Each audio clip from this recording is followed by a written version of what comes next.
Hey guys, it's Q&A Tuesday.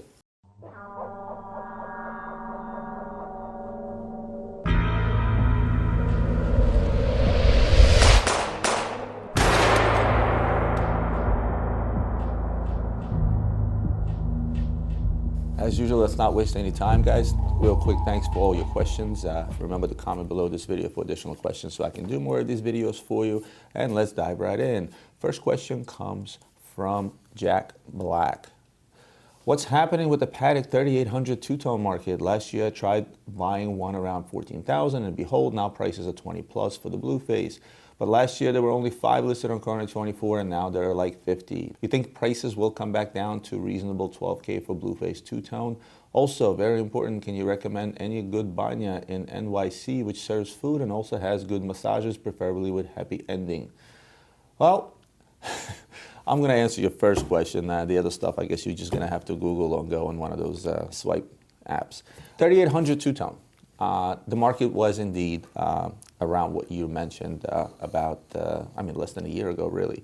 And the vintage market in general has jumped back up on everything, whether it's the old Royal Oaks, whether it's the old GMT Pepsis, which have doubled. Mostly Patek, Rolex is where I'm going to draw the line in terms of vintage. Some Omegas, some of the Blancpain older diver watches, the 50 fathoms, they've jumped up in price. But in general, the entire vintage market has jumped back up.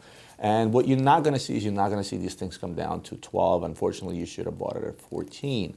I actually have a bunch of Nautiluses put away that I put away at prices even cheaper than $12,000 when the market was really low on them, and with the hopes of maybe to pull them out in about another 5 years from now where they're really going to go through the roof. And they will go through the roof. They will continue climbing because they're old and there's no more being made. And if you refer back to the video I did with Bob Marin, these are your old vintage classics. And right now the guys are manufacturing collectibles, as Bob mentioned in the last video.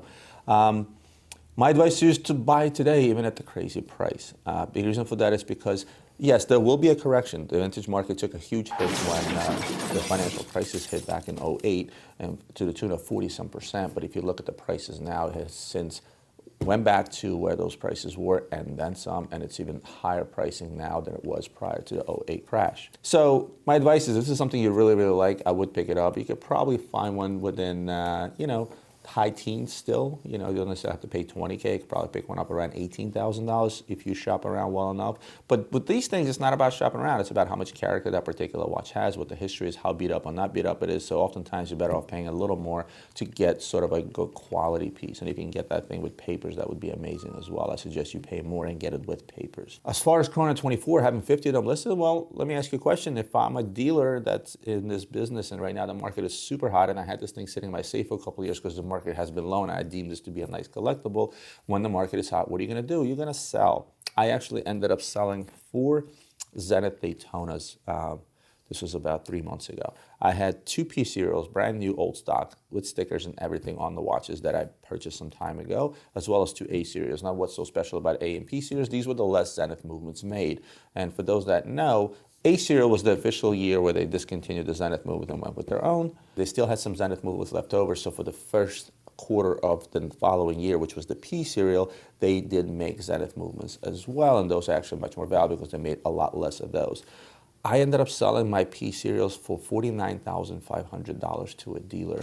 My cost on those pieces was $9, but at some point you say, wow, how much further can this go? And that watch will continue going further. Maybe in another 30 years, it will be a $150,000 watch. It's just at this point, it made more sense for me to pull out that $100,000, invest it into something else, because over 30 years, that 100 grand is going to make me a heck of a lot more money than if that watch was just sitting in the safes. And I ended up selling the A serials for $29,500 also to a dealer. He probably resold them at least at a 10% margin, I would imagine. So, it just made sense to kind of cash out and take that money and put it into something else. But don't regret a year from now, or 2 years from now, or 5 years from now, when you start looking at these 3800s, two-tones, and they're trading at 50, and you're going to be like, oh, I'm such an ass, I should have bought it at 20. So if something you want, go out there and get it. Oh yeah, as far as the Russian banya, or the Russian bathhouse, for those that know what banya is, you're on your own on that one. Next question comes from George Chase. Hey Roman, great channel, love your content. How do you feel about Tudor watches, and do you think they've done enough not to be Rolex's little brother? Really quick answer on that one. They're not done. They're never going to be done. They're always going to be Rolex's little brother because it is what it is. Unless Rolex goes out, sells it off to another group, which I highly doubt they would. Why would they? It's a successful line. Tudor from Rolex, and I've said this in many episodes before, is going to be the quote unquote that other Rolex, or as you put it, their little brother that will never go away. Doesn't make them bad watches. If you like them, buy them. They're good watches. The Black Bay is selling like hotcakes, and great watch. Next question from Indy Kalia. Hi, Roman, another great video. Thank you, Indy.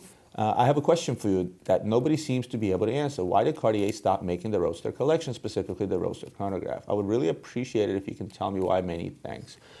There's a bunch of different reasons, sometimes quite opposite from each other, which is really weird. I'll use a Rolex Rainbow Daytona as an example that they came out with a couple of years back that are trading at 3 times their retail value because they only made them for 6 months. And they discontinued them right away. Again, 6 months is a movable figure, about 6 months, less than a year, definitely.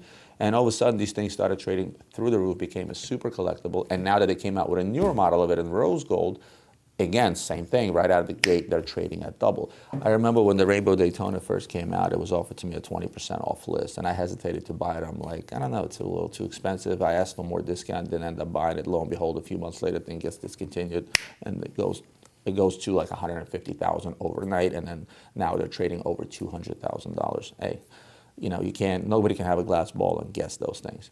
So why would Rolex discontinue that Rolex Rainbow Daytona when they were selling like hotcakes? There's a reason for that. It's called brand image. They're not going to make a killing off of that particular watch, which means that nobody's out there really buying $85,000 Rolexes on a daily. Yes, they'll buy a crap ton of Submariners, but they won't buy those Daytonas. So they said, you know what, let's pull a stunt, and I call this a stunt because that's just exactly what Rolex did. Rolex has been arguably the most collectible brand in the world, so say, why not make something for a short amount of time, create a hype, and again, bring up the brand image. And this is exactly what they did with the Rolex Rainbow Daytona. There's a lot of companies that do that. It's you know, that quote-unquote marketing stunt. They come out something for a really short amount of time, they discontinue it right away, and usually it's the big boys, the most popular boys that do it, like AP, Rolex, and Patek. And they also do limited editions. Patek limited edition, that's their biggest trick because they make so few of them, unlike all the other brands, that it actually holds a lot of value. Hence, the 5976, which is a bigger 5980 in white gold, is trading at $200-some thousand, more than twice its retail value. With Cartier, it's a little bit of a different thing. It's not the same situation, but it is. Cartier Roadster was arguably a very, very popular men's watch. It was, when it hit the market, everybody wanted one. They weren't discounting much, and they stayed that way for quite a while. So the question is, why not continue spitting them out? What, in my opinion, you make something great, you have a good run, and they probably had a good 7-8 year run, I think, maybe. Yeah, probably about a 7-8 year run. And at that point, you're when you're done sort of milking that cow and it starts to get a little bit old and they see that the sales are dipping, they stop. Why? Because they want to leave the Cartier Roadster on top in the hopes that in the future it becomes a collectible. In fact, I was speaking with Bob Marin when I was in LA, and he goes, Roman, what do you think about Cartier Pasha, the older steel, gold stuff? You know, they're out in the market secondhand. They're so cheap, but yet it's an iconic watch. It's arguably going to be the next collectible. What do you think of putting away about 30 or 40 of them, just kind of buying them up from the market? I said, it may not be a bad idea, Bob, because again, iconic piece. And I think same thing can happen with Cartier Roadsters. But to just answer your question, I'll give you my opinion on why the Roadster is no longer made, is I think that this was a very hot model for a relatively long amount of time. And they wanted to leave it at the top. They didn't want the sales on the Cartier Roadster sort of dwindling down and it becoming that undesirable watch. They made an exit as a champion, so to speak. Sort of like a quarterback, you know, winning a Super Bowl and retiring after the fact. And that's what I think happened with the Roadster. Will they come back out with one again? Probably yes, sort of a reissue, probably bigger cases, maybe something different under that Roadster line. But the originals are going to stay originals and they're going to retire at the top. Hope that kind of makes sense. Next question from Erickson Henrik. Hey, Roman, great work again. Thank you. I had a discussion with a friend regarding brand ambassadors. Do you think they get their watches for free or keep them, or do they get them on loan or buy them at a hefty discount? Thinking about the golfer Ian Poulter, who has a lot of complicated APs, for instance. He can afford them anyways, and another golfer, Henrik Stenson, who switched from Rolex to AP. Why are golfers so important to AP? Me excluded, though. Cheers and thanks for the help. Regards, Henrik.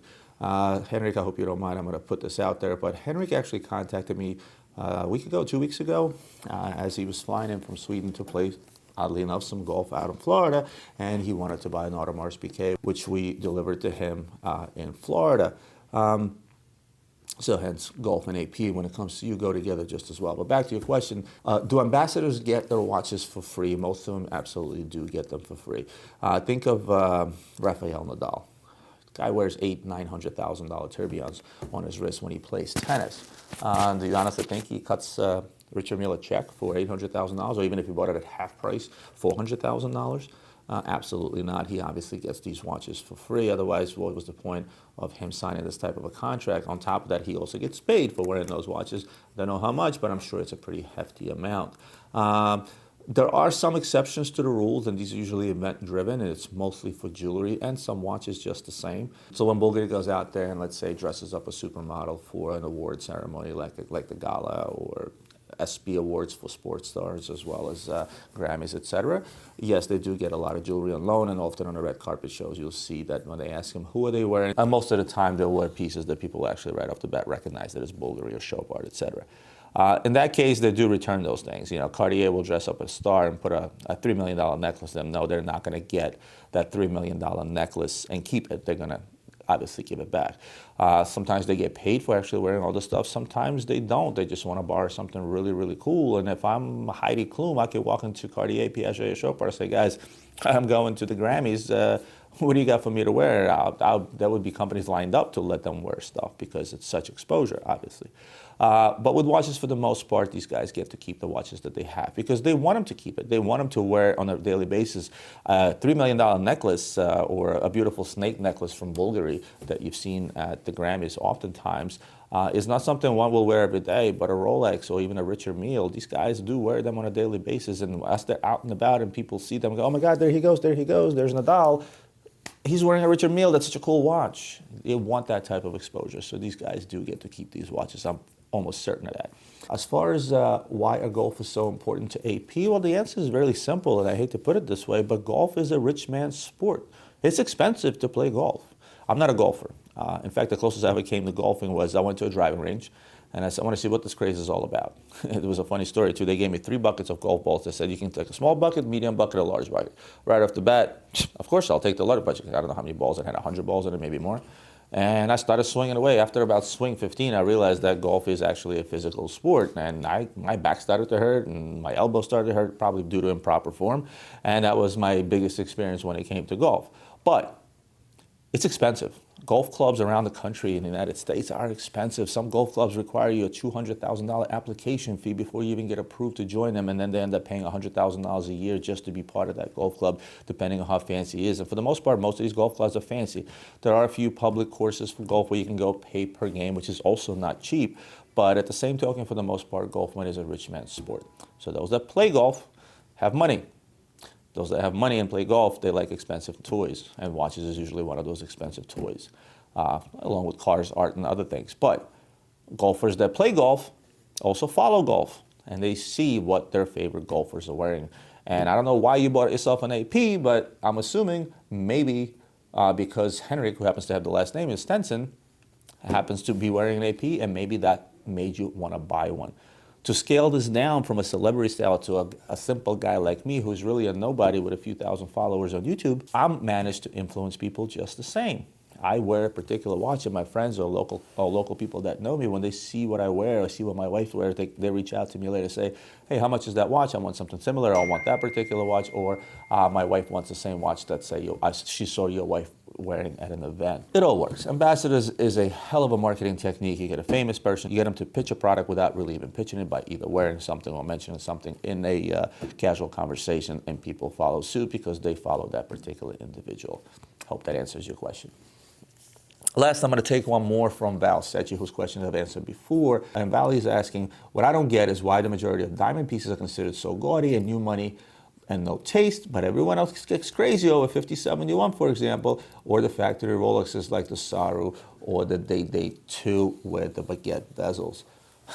It's, again, somewhat of a simple question, and I've discussed some of these topics before. If you refer back to the episode I did with Bob on Collectible Watches, there was a Patek 5071 in there, which I dread selling a year ago for $200,000, and today trades for over $400,000. Why is it looked at as a collectible? Well, they made 20 of them, right? A Rolex GMT Saru, as you mentioned, or the Day-Day President with the emerald bezels. How many of those do you think they make? They make very, very few, so therefore they're deemed collectibles. But it's not really those particular models, because there's plenty of the models I can talk about. For example, with Patek 5711s, right? They make them in various baguette bezel combinations, like ruby bezel, emerald bezel, diamond baguette bezel. I think they would do a blue sapphire bezel, either in platinum or white gold, I'm not sure. Those are also very, very collectible, again, because they make them in very few numbers. However, now let me flip the script for you. Take that same Rolex Saru I just showed you, and let's make that a Piaget watch, or a Chopard watch, or let's take that Patek 5071 or 5711 and make it a Girard-Perregaux watch, or make it a Breitling. Would they be as collectible, or would they just be gaudy pieces? You'd probably say they'd be just gaudy pieces. It really depends on the brand. Historically, Patek and Rolex are the most collectible brands out there. Now, there's plenty of collectors out there that collect vintage Omegas, vintage Tag Heuers, vintage Blancpains, like the 50 Fathom vintages. It's a super collectible watch. But 9 out of 10 collectors are going to reach for Rolex or Patek. So it's not the look of the watch that makes them collectibles, it's the brand that makes them collectibles. Because historically, those brands have been collectibles. And if you go back in years and look at some of the older pieces, they trade through the roof. Rainbow Daytona today, the modern Rainbow Daytona that trades over $200,000, almost 3 times its value. There was one sold that was made back in early 80s. They made a one-off Rainbow Daytona on a strap, and I can't pop that up on the screen because there's no picture of it anywhere, I don't think. That watch sold for $900,000 originally. It was probably 20, 30 grand because it was a one-off. It was a Rolex. If that was a Chopard, it would not. So bottom line is this. They're still gaudy pieces. The Rolex GMT Saru, the President with the baguette bezels, the diamond out Pateks, even the 5271, which is the perpetual calendar chrono, that has the baguette bezel around it. They're still all gaudy pieces, and a lot of these guys that buy them, they still consider them gaudy pieces. But they like the fact that they're more of a collectible than a gaudy piece, and they look past that. Some of these guys don't even wear these diamond watches. They put them away in their safe as quote-unquote a collectible, or hang it up on a wall like a Picasso. That's what this is all about. So to answer your question, they're still all gaudy pieces. It's just that certain brands are collectible and certain brands are not. Will that ever change? Yes and no. You know, I do feel that Rolex and Patek are going to still stay that top collectible brand, but you know, there will be other brands out there that will eventually sort of hit that most collectible status, and AKP is one of them. They're coming up. The original Royal Oaks from the 70s are trading through the roof right now, and they will continue doing so. And eventually what happens is the diamond pieces will catch up as well. And the less they make of something, I do make very little of these diamond pieces, the more collectible that piece is deemed, and they look past the fact that it's encrusted with diamonds is indeed gaudy and new money stuff. Hope that helps. Well, guys, that's it for me for today. I hope you enjoyed today's episode. As always, don't forget to comment your next questions below. It's because of these questions that you keep commenting that these episodes are indeed possible. As always, like the video, share the video, subscribe if you're not already subscribed to my channel. I'll see you guys next Tuesday.